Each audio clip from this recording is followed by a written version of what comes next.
Kata Rasulullah sallallahu alaihi wasallam, "Anni aqulu wallahi la asummanna an-nahara."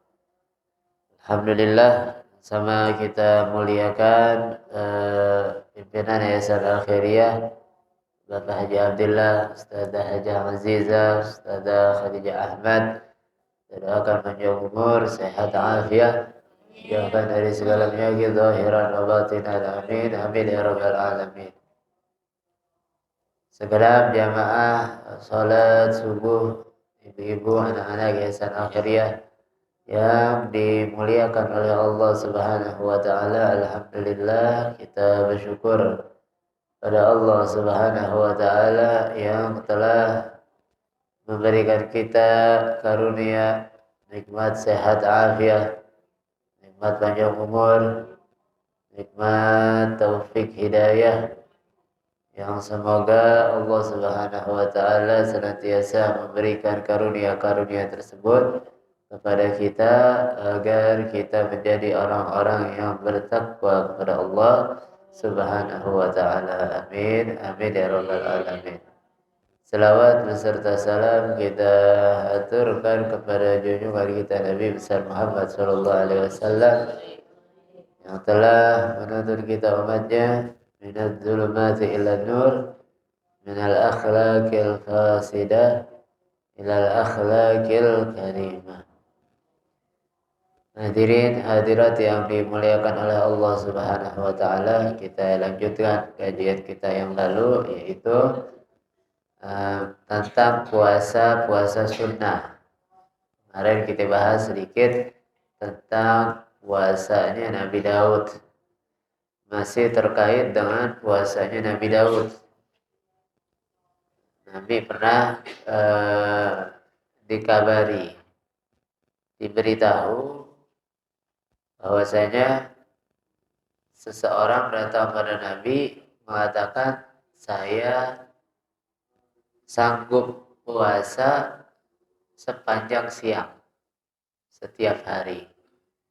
Malamnya saya ibadah qiyamul lail setiap hari tanpa pakai tidur.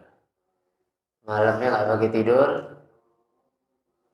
siangnya puasa setiap hari, nggak ada liburnya sepanjang tahun.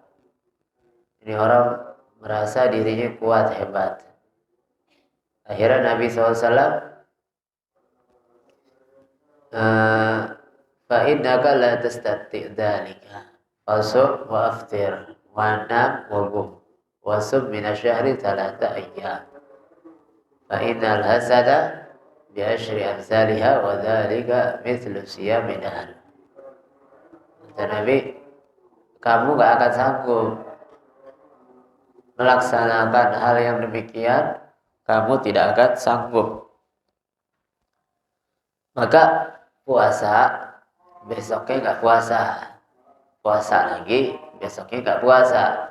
Kalau emang kamu mau sering berpuasa, lakukan puasa satu hari satu kali. Besoknya nggak puasa.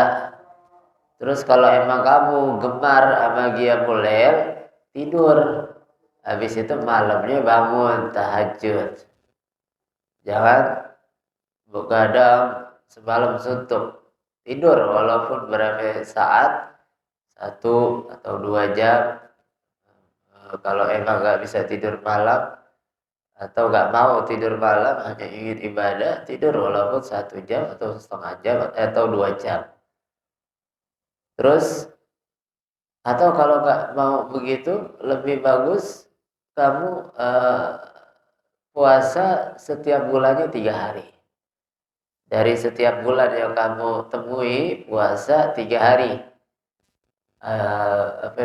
Ayyamul bid, puasa hari-hari cerah di pertengahan setiap bulannya. Ini puasanya yang dilakukan Nabi juga. Faidah hasanat, karena satu kebaikan itu dibalas oleh Allah 10 kebaikan. Kalau kamu lakukan puasa yang semacam itu, maka kamu dicatat oleh Allah puasa 1 tahun penuh, sepanjang tahun. Ini orang apa namanya? Karena dia punya semangat kuat, merasa punya kemampuan yang lebih kuat dari yang lainnya, dia mengatakan kepada Nabi, "Inni utiqu aktsara min dzalika ya Rasul." Saya sanggup yang lebih dari itu. Tiap hari saya maunya puasa. Setiap hari saya mau begadang, nggak pakai tidur. Orang kuat nih. Orang kuat. Tapi Nabi katakan, qala fasum yawman wa aftir yawman. Fadzalika siyamu Dawud wa huwa afdalus siyam. Jangan seperti itu. Tapi puasalah sehari, tidak puasa sehari. Itu puasanya Nabi Daud dan itu adalah paling afdalnya puasa dari puasa-puasa sunnah. Faqultu bi abi utiku aktsar min dzalik. Ini orang punya semangat kuat. Semangatnya bagus. Semangatnya bagus. Orang punya semangat ibadah bagus. Enggak semua orang punya semangat ibadah. Kebanyakan orang itu ibadahnya bukan semangat, tapi kepaksa. Kebawa arus. Ikut ke bawah arus. Orang-orang ikut ke musola, ikut ke musola. Orang-orang ke masjid, ikut ke masjid. Ikut pengajian, ikut pengajian. Bikin seragam, ikut juga dah bikin seragam. Kalau gak bikin, ntar beda sendiri lagi. Ikut alur. Nah ini sahabat Nabi enggak, dia punya semangat. Ibadahnya semangat, kayak hobi begitu. Jadi kalau hobi kan semangat. Hobinya main voli, oh kemana aja ada voli, ikut main voli. Begitu. Hobinya gosip, di mana ada kumpulan dua ibu-ibu, dia pasti nimbrung. Begitu. Dimanapun, pinggir jalan kepanasan sambil beli sayur, nggak apa-apa deh, nggak kerasa tuh panas matahari. Ngobrol, tahu-tahu udah jam 11. Belanja mau masak, ngobrol, keenakan sampai jam 11. Lakinya di rumah nunggu, ini sarapan gue mana, ini kagak jadi-jadi. Nggak ada sarapan, nggak ada bininya juga, nih kemana nih orang. Begitu. Tapi sama Nabi, dia orang bilang, demi ayahku wahai Nabi, saya sanggup lebih dari itu. Berkali-kali nih orang.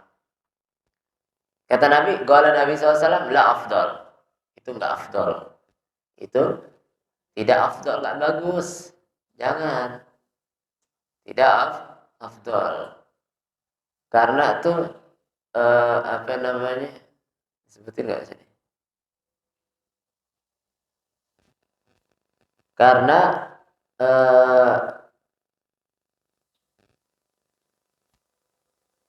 nafihat nafsuk, di dalam hadis yang lain enggak disebutin. Di dalam hadis yang lain tuh jasad badan ada capeknya juga. Terus gharat ainak, mata juga ada lelahnya juga. Harus diistirahatkan juga.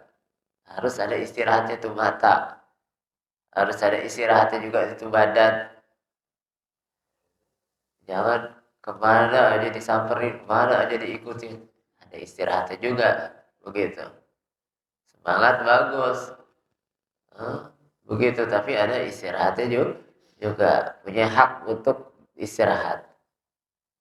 Istirahat artinya menjaga stamina, bukan istirahat santai. Menjaga stamina agar bisa konsisten untuk melakukan ibadah. Kalau diforsir ibadah, begadang, paginya puasa, malamnya begadang, paginya puasa, malamnya begadang, 2-3 hari sakit sebulan. Akhirnya sebulan nggak bisa puasa, nggak bisa qiyamul lail. Tapi kalau tidur, qiyamul lailnya cuma 1 jam. Puasa normal, mungkin Senin Kemis, atau puasa Daud yang lebih hebat lagi. Begitu, tapi berkelanjutan, nggak ada sakitnya. Kalaupun sakit paling sehari 2 hari. Namanya orang hidup ada sakitnya. Kalau nggak pernah sakit juga mesti tanya-tanya juga sama dirinya tuh. Kalau nggak pernah sakit, gitu misalnya udah ada nih 6 bulan nggak pernah sakit, atau tuh 2 bulan 3 bulan nggak pernah sakit nih, nggak pernah sakit sama sekali, segar aja bawaannya. Jadi mesti dipertanyakan juga yang model begini. Begitu. Sebab Fir'aun itu nggak pernah sakit. Fir'aun seumur hidupnya nggak pernah sakit. Dia kalau ke kamar mandi disebutkan 40 hari sekali baru kamar mandi. Orangnya kecil, Fir'aun nggak tinggi Fir'aun. Cuman ngomongnya pintar. Ngomongnya pintar, orasinya itu ngomong depan orang pintar. Jadi kalau dia ngomong itu orang langsung terpana. Dia ngomong salah orang nggak ingat kalau itu omongan salah. Iya iya aja. Tuh, apa yang namanya Fir'aun orasinya pintar. Makanya ketika Nabi Musa eh, diperintahkan untuk berdakwah kepada Nabi Musa kepada Fir'aun, itu perintahnya nggak disuruh itu Fir'aun samperin, omelin, caci maki, dia ngaku Tuhan, nggak begitu. Tetap Fir'aun yang sekurang ajar itu, Nabi Musa diperintahkan, Musa berangkat sono dakwah, tapi nasihatin Fir'aun dengan kalimat yang lemah lembut ya, jangan yang kasar-kasar. Nggak dikatain kurang ajar, nggak dikatain, nggak, harus lemah lembut perintahnya Allah. Nah, tapi masalahnya Nabi Musa ini lidahnya itu agak-agak kurang fasih ngomongnya. Karena masih kecilnya kena ini apa namanya arang dimakan namanya. Makan arang Nabi Musa. Sehingga terbawa efeknya sampai dewasa. Kurang fasih ngomongnya. Kalau ngobrol apa namanya adu argumen dengan Fir'aun pasti kalah. Makanya Nabi Musa cari teman, cari dukungan. Harun akhi katanya. Saudara saya dah Harun bantuin. Nabi Harun ngomongnya lebih fasih, lebih enak, lebih apa namanya, lebih bagus. Begitu, lebih lebih enak didengarnya. Jadi apa namanya? Eh, jadi kalau kita nggak sakit-sakit, boleh juga kita tanya-tanya diri nih, jangan-jangan gue kagak diperhatiin sama Allah nih. Sebab Allah kalau sayang sama hambanya pasti dikasih ujian, pasti dikasih musibah. Dan memang kan kita hidup itu di dunia bukan untuk mencari kebahagiaan atau bukan untuk berbahagia-bahagia, tapi untuk melewati ujian satu menuju ujian selanjutnya. Musibah yang satu menuju musibah selanjutnya. Jadi kita tuh apa namanya hidupnya kita ya begitu. Tapi yang Allah lihat bukan responnya kita daripada musibah-musibah itu. Responnya kita gimana nih? Responnya kita baik atau malah putus asa? Baik atau malah marah-marah sampai takdir? Gitu. Makanya itu di Al-Quran disebutin juga ahasibal ladina amanu. Itu orang-orang beriman, mereka pikir mereka sudah beriman terus aman. Udah beriman, keimanan yang kuat, muslim, mukmin, terus habis itu dibiarkan sama Allah. Enggak dibiarkan oleh Allah Subhanahu wa taala.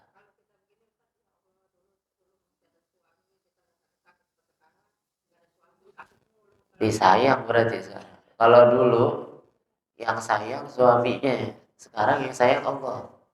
Begitu.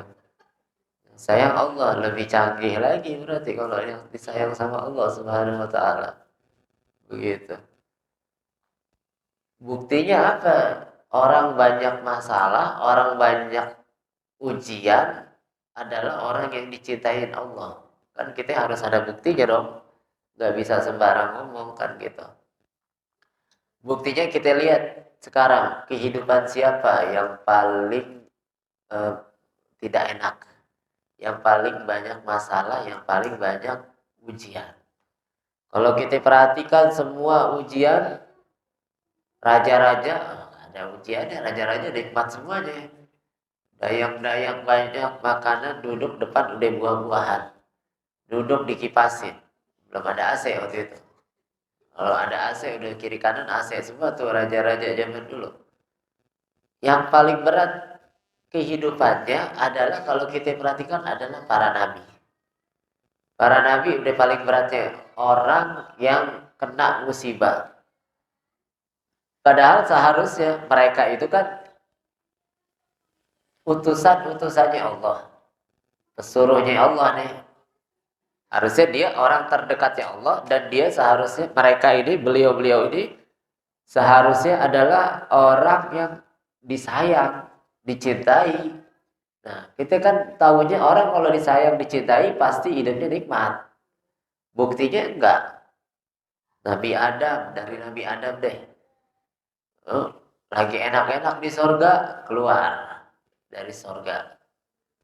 Keluar dipisahin dari Sayyidah Hawa. Jadi ujian berat. Emangnya enak bisa sama sama kekasih hatinya. Itu 5 menit aja nggak ketemu rasa-rasanya udah kayak 5 tahun. Rindunya udah nggak ketahan. Begitu. Ya kan begitu. Jadi itu ujian berat, terpisah berpuluh-puluh tahun. Taubatnya Nabi Adam lama taubatnya. Apa namanya? Rabbana ighfir lana Rabbana zalamna anfusana wa illam taghfir lana wa tarhamna lanakunanna minal khasirin. Lama taubatnya. Baru ketemu di Jeddah. Makanya Jeddah namanya Jeddah. Jeddah itu nenek. Jeddah atau Jaddah. Itu nenek ketemu di situ udah berpuluh-puluh sekian lama terpisah. Nabi Adam turunnya di daerah India, Nabi Sayyidah Hawa turunnya di mana tahu, udah di Hijaz daerah Riyadh Mekah gitu. Kalau orang kita udah kawin lagi, cuma kagak ada perempuan waktu itu. Kalau ada juga mungkin begitu, udah kagak ada. Gak ada perempuan lagi yang bisa. Itu Nabi Adam hidupnya nggak enak hidupnya. Apa namanya? Nabi Muhammad, Nabi Ibrahim, bapaknya para nabi nih. Nabi Ibrahim yang paling banyak keturunannya jadi nabi ini Nabi Ibrahim. Nabi Ibrahim punya anak dari Siti Sarah Ishak, dari Siti Hajar Ismail. Ishak punya anak namanya Yakub. Yakub punya anak namanya Yusuf. 4 generasi, Yusuf, Yakub, Ishak, Ibrahim. 4 generasi Nabi semuanya. Begitu. Nabi Ibrahim gimana? Nabi Ibrahim lagi. Tambahan bininya 2 lagi. Bininya 2. Bini istri 1 aja susah banget kita. Ngadepinnya aja udah pegel banget. Ini 2 nih. Makanya apa namanya, kita punya guru tuh kalau pusing ngadepin istri 1, nikah lagi. Biar pusingnya hilang, jadi stres. Gitu. Pusingnya hilang jadi stres. Kalau stres mikirin istri 2, kawin lagi 3. Biar stresnya hilang, jadi gila. Begitu. Yang penting kan pusingnya hilang, stresnya hilang. Gitu. Anak bayinya, ini Nabi Ibrahim, bayinya yang di Arab-Arabin, lama nggak punya bayi ini. Lahir Ismail, Nabi Ismail. Lagi sayang-sayangnya sama bayi, disuruh ditinggal sendirian namanya Sayyidah Hajar.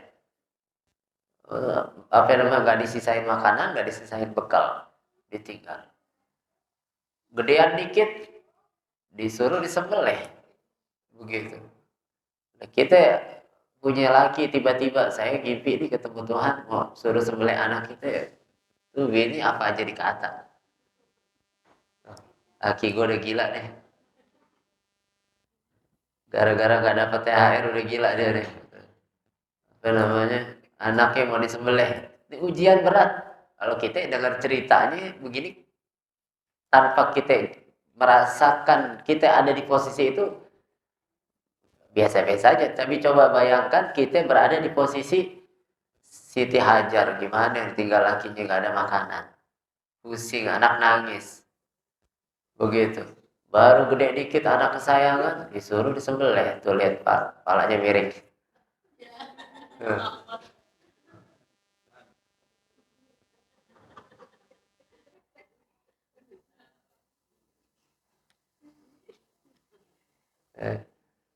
Nabi Muhammad begitu juga ujian paling berat para anbiya. Maka benar, yang paling disayang Allah, yang paling dicintai Allah, orang-orang yang banyak ujian. Kita kalau banyak ujian bersyukur. Kita kalau banyak ujian bersyukur. Kenapa? Allah sayang sama kita. Begitu. Tapi kadang-kadang orang kita juga ujian tuh, ujian jangan kita serta-merta merasa itu adalah ujian. Kalau ada yang ujian jangan kita terlalu pede juga di ujian. Lah introspeksi juga nih, kita kira-kira kita orang baik apa bukan nih? Begitu.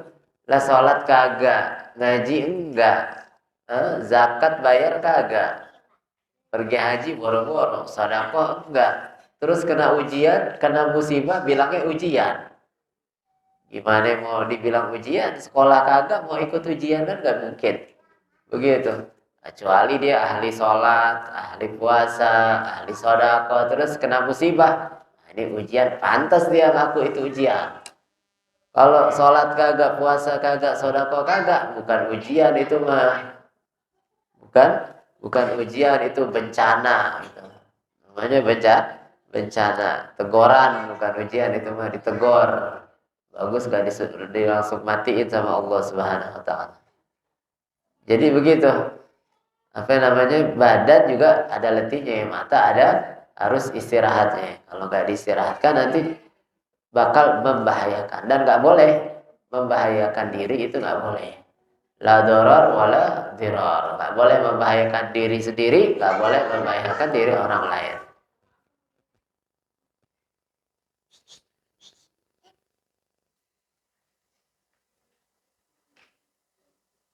Jadi apa namanya, Nabi bilang itu Nabi Daud bisa, saya sanggup. Nabi Daud apa namanya, orang yang Nabi Daud itu punya kelebihan sendiri. Orang ini punya kelebihan sendiri, begitu. Jadi apa namanya, makanya itu Nabi SAW pernah ditanya sama orang, datang sahabat, amal apa yang paling afdol?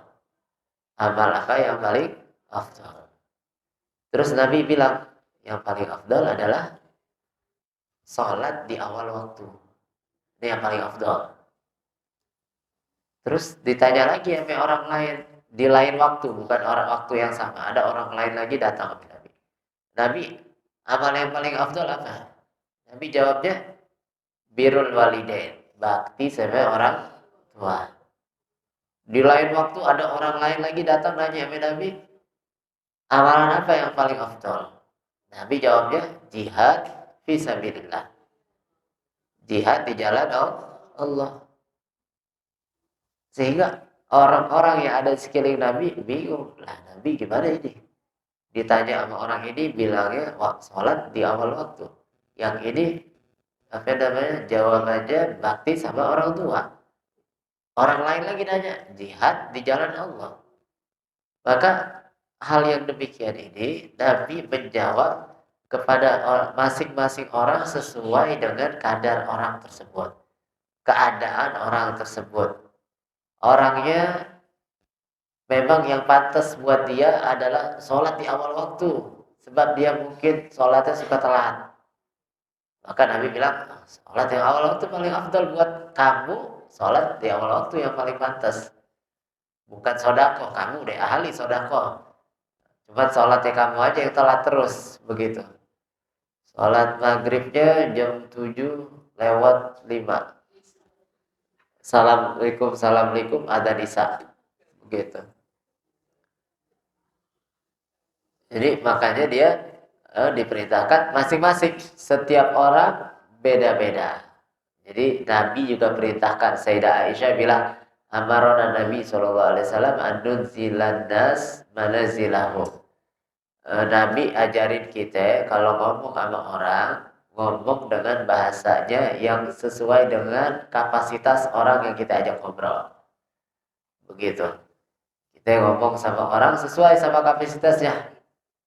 Sesuai dengan kadar kefahaman dari orang yang kita ajak bicara. Percuma kita ngomong dengan bahasa intelek, bisa macam-macam bahasa intelek begitu kita ngomong. Bagus, indah bahasanya, tapi orang yang kita omongin gak paham, ya percuma. Buat apa kita ngomong kalau gak dipahamin begitu. Kira-kira mudah-mudahan ada manfaatnya dan bisa kita amalkan dalam kehidupan kita sehari-hari. Kalau ada yang tanya boleh deh. Tinggal 10 hari lagi nih kita nih. 10 hari lagi lebaran. Gak kerasa. Kayaknya baru kemarin hari pertamanya. Begitu. Dodol udah ada dodol. Nggak pakai dodol dah sekarang. Langsung pakai kombuan aja.